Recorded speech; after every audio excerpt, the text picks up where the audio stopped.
gars, c'est Jova de chez AMS et aujourd'hui j'ai la chance d'être avec Cédric de My Diligence.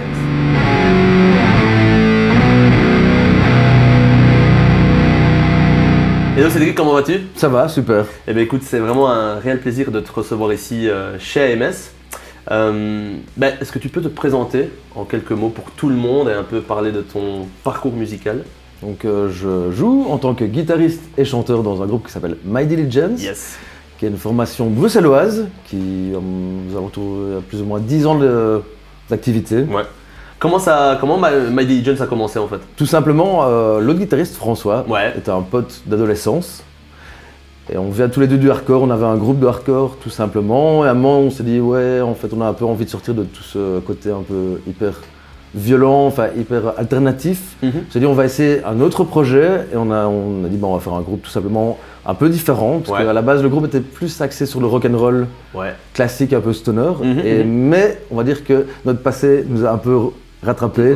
On est plus retourné maintenant vers un côté plus, entre guillemets, je n'aime pas le mot métal, mais un truc plus post-métal, moderne, avec un côté très psyché en fait. Ok.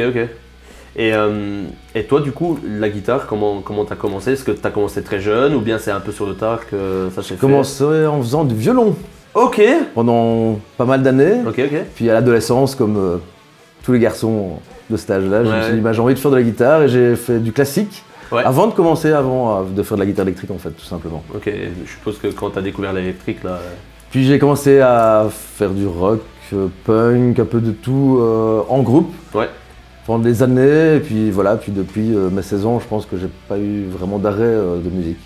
Il y a une question que j'aime bien poser, c'est si tu devais vraiment garder une inspiration, une idole ou un guitariste vraiment de référence qui t'a un peu influencé dans ta manière de jouer, ça serait qui? Tous les groupes des 90s en fait. Ok. Tout simplement, c'est vraiment mon adolescence, Deftones. Toute cette vague un peu, le début entre le rock'n'roll et le côté un peu plus alternatif justement.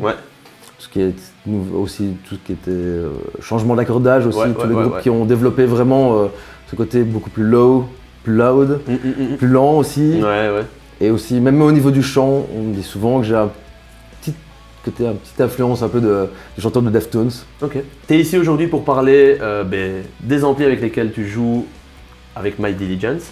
Et la petite particularité, c'est que tu joues sur un ampli guitare et sur un ampli basse. Ici, on a donc un Revenge 53 canaux et un Bass 200. La première question qui me vient à l'esprit, c'est comment ça s'est fait en fait? Pourquoi un jour tu t'es dit je vais jouer sur un ampli guitare et basse et pas avoir de bassiste? Parce que dans My Diligence, il n'y a pas de bassiste. À la base, il y avait un bassiste. Ok. Puis à un moment, on s'est dit, le bassiste est parti, puis on s'est dit, a-t-on vraiment envie de le remplacer? On est trois, on est bien à trois. Le power trio, c'est vraiment le truc le plus direct. T'as pas de chichi, c'est vraiment un truc justement très direct. Et c'était un peu aussi l'époque de Royal Blood, qui lui fait absolument l'inverse. Il joue de la basse sur des amplis guitare aussi. Donc on s'est dit, on va faire exactement l'inverse et on va mettre des amplis basses avec des octaveurs justement pour compenser le fait de ne pas avoir un bassiste. Pour faire comme si vous aviez une basse. Exactement. Qui est, entre guillemets, ne peut pas compenser un bassiste. Enfin, dans le jeu en tout cas, parce que c'est exactement la même chose que les parties guitare. Mais le job est fait, ça donne vraiment, et c'est un petit peu original aussi. Bien sûr. Et visuellement sur scène, on a 4 box, exactement les mêmes. Et ça donne vraiment un côté, je pense, c'est beau, enfin c'est un côté très beau, très simple, très sobre. Très symétrique aussi au final. C'est exactement ce qu'on voulait justement pousser ce côté-là un peu plus à l'extrême. C'est pour ça qu'avec AMS, on a vraiment développé la qualité du son et aussi réfléchir avec Ben. Justement comment on pouvait créer notre son en coordination avec AMS. Et lui nous a beaucoup conseillé justement aussi. Il y a des erreurs que tout le monde peut faire facilement parce que c'est bien de mettre tout à fond, de mettre 4 remplis et de dire ça va sonner. Mais en fait ça ne sonne pas spécialement super bien. Il faut un peu doser, apprendre, être conseillé par des gens justement qui font des remplis et se dire voilà, par exemple je fais de la rythmique, il faut moins de fuzz. Moi par exemple je fais beaucoup plus de nappes, il me faut beaucoup plus de fuzz. Comment on va répondre l'ampli suivant les pédales et un peu tout ça en fait. Ok.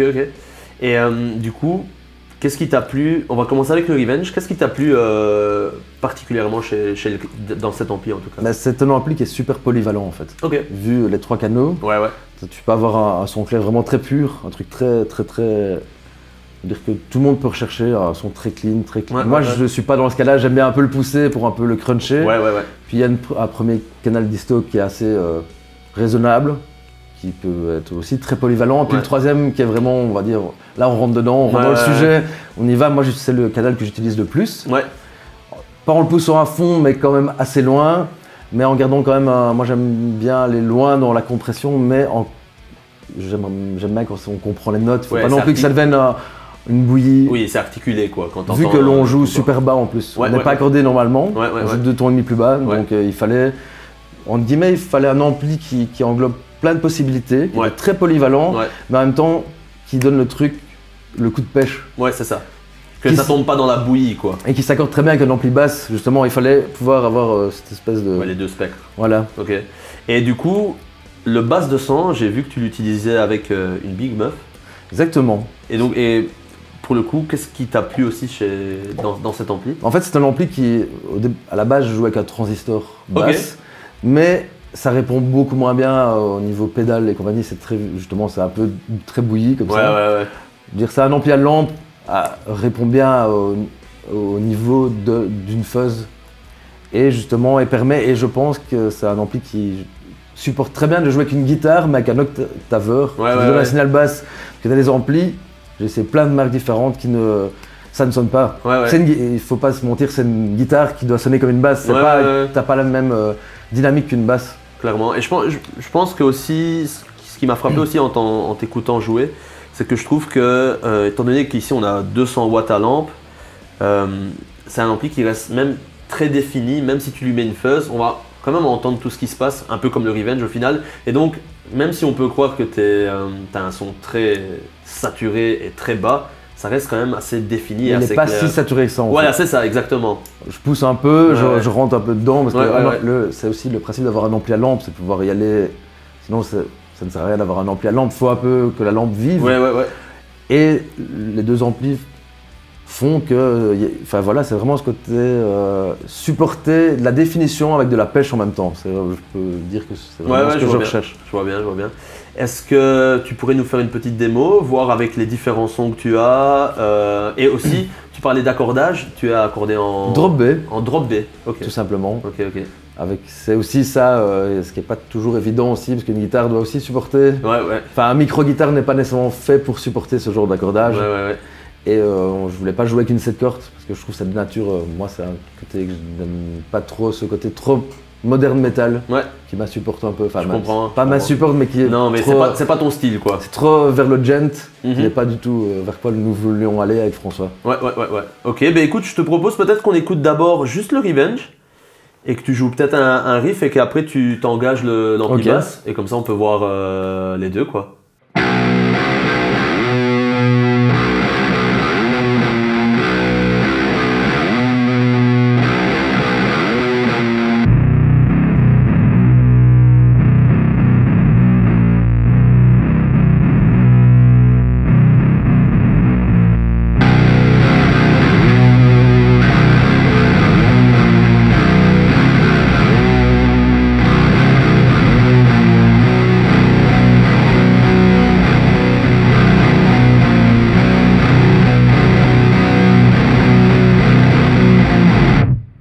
Ça sonne à crever, franchement je suis méga fan. Ce que j'adore aussi, et comme on en discutait tout à l'heure, c'est que en fait tu n'utilises pas de pédale pour le Revenge, donc c'est vraiment le son de l'ampli quoi qu'il arrive quoi. Donc, oui, pas de boost, pas de disto, rien du tout. En fait, moi le principe c'est que quand je veux jouer avec un ampli, c'est je viens, je le mets dedans, s'il faut que la disto, il faut que ça sonne comme ça. Il y a beaucoup de personnes qui aiment rajouter un petit truc en plus. Moi je voulais vraiment un ampli qui soit polyvalent et j'utilise des pédales comme des delays ou des reverb, mais pas du tout de disto. Moi, je veux que ça sonne. J'ai un peu le côté old school. C'est plug and play, il faut que ça sonne. Et je pense que trouver une marque qui correspond à un musicien, c'est vraiment trouver le son en collaboration avec la personne qui construit un ampli. C'est ça aussi le côté très, on va dire, artisanal de AMS. C'est que je pense que le Revenge est un ampli qui peut aller d'une personne qui fait du métal, mais aussi même du rock classique. Complètement. En fait, c'est super polyvalent et peut amener un riff très clair, très crunché et aussi avoir un truc très 51-50, mais sans pouvoir le comparer parce que c'est pas mon but par exemple c'était pas d'avoir un 51-50, mais c'est d'avoir un truc qui pêche vraiment et pour moi rajouter une pédale en plus c'est pas mon intérêt, je vois pas le but. Ouais, tu veux le son d'ampli et par contre comme on disait, dans l'ampli basse par contre tu as une Big Muff qui est elle toujours enclenchée. Toujours enclenchée parce que le truc c'est que je fais beaucoup de solos. Ouais. Et sans fuzz, c'était un peu comme si il y avait un bassiste qui fait un solo tout le temps, c'était un peu trop. Il fallait que ce soit très complémentaire avec mes sons très delay. Et ce qui concorde super bien en fait. Ouais, mais pour le coup en fait, c'est vraiment comme tu l'expliquais tout à l'heure, je trouve que les deux amplis ont vraiment un son très distinct, mais ensemble, ils se marient mais super bien et ça couvre vraiment tout le spectre quoi. Donc c'est vraiment super cool, ça sonne vraiment génial. Après l'autre François, l'autre guitariste, lui il utilise par exemple une rate en plus. Ah ouais. Il a un peu un son différent et c'est aussi ça qui fait aussi cet ampli mais aussi même cet ampli qui réagit bien au pédale et qui fait le son du groupe. On a deux amplis identiques, mais on voulait pas spécialement le même son, sinon c'est un peu trop super pareil. On voulait quand même agrandir le spectre en fait aussi de chaleur, de dynamique. Et lui par exemple il utilise une rate, différents sons, il utilise un peu différemment de moi. Vraiment pour avoir deux couleurs différentes aussi. Exactement, qui se marient encore, justement, qui augmente la pêche en fait. Et est-ce que François utilise aussi une pédale dans l'ampli basse ou pas? Juste un sans amp, juste pour légèrement un peu relever certaines fréquences, mais pas de disto lui. Ah ok. C'est l'inverse. Ah ouais, je vois. De moi en fait. Donc il amène un peu plus de précision. Oui, lui il fait surtout beaucoup de rythmique dans les morceaux. Donc lui il fallait un vrai son de basse. C'est-à-dire pur et un peu le côté moi c'était un peu plus médium, un peu plus tranchant. Lui il a vraiment un truc super très lourd, très marqué où on comprend les notes sont vraiment définies. Et c'est justement ça l'avantage de jouer avec un ampli basse à lampe, qui permet de supporter une guitare. Ouais, et qui amène cette pêche au final aussi. Exactement. Ok, trop cool. Concernant ton groupe, donc My Diligence, quelles sont ici l'actualité, les trucs chauds pour 2024? Justement, ce mois-ci, au mois de mai, il y a la sortie d'un prochain single le 22 mai. Et la sortie de l'album le 31 mai, le tout nouvel album pour cette année. Et après, toute une série de concerts en France, au Botanique à Bruxelles au mois de juin. On part aussi en Pologne, en République tchèque. Enfin, on est déjà en train de booker janvier 2025, donc on est déjà... le calendrier se remplit vraiment bien. Donc trop chouette. On est super content en tout cas. Je suppose qu'on peut vous écouter partout, sur toutes les plateformes et tout ça quoi. Spotify, tout. Donc du coup, où peut-on retrouver les dates des concerts? Tout simplement sur Facebook, Instagram, toutes les plateformes en fait. Simplement. On communique assez souvent sur toutes les nouvelles dates qui se rajoutent à chaque fois. Ok, mais écoute Cédric, merci encore une fois de ta venue, merci de ton temps. À toi. Ça sonne à crever, j'adore ton setup et j'adore le groupe aussi, donc c'est vraiment génial. Merci. Et voilà les gars, n'hésitez pas à vous abonner à la chaîne, à laisser un like sur la vidéo, ça nous aide beaucoup. Et je vous dis à la prochaine. Ciao!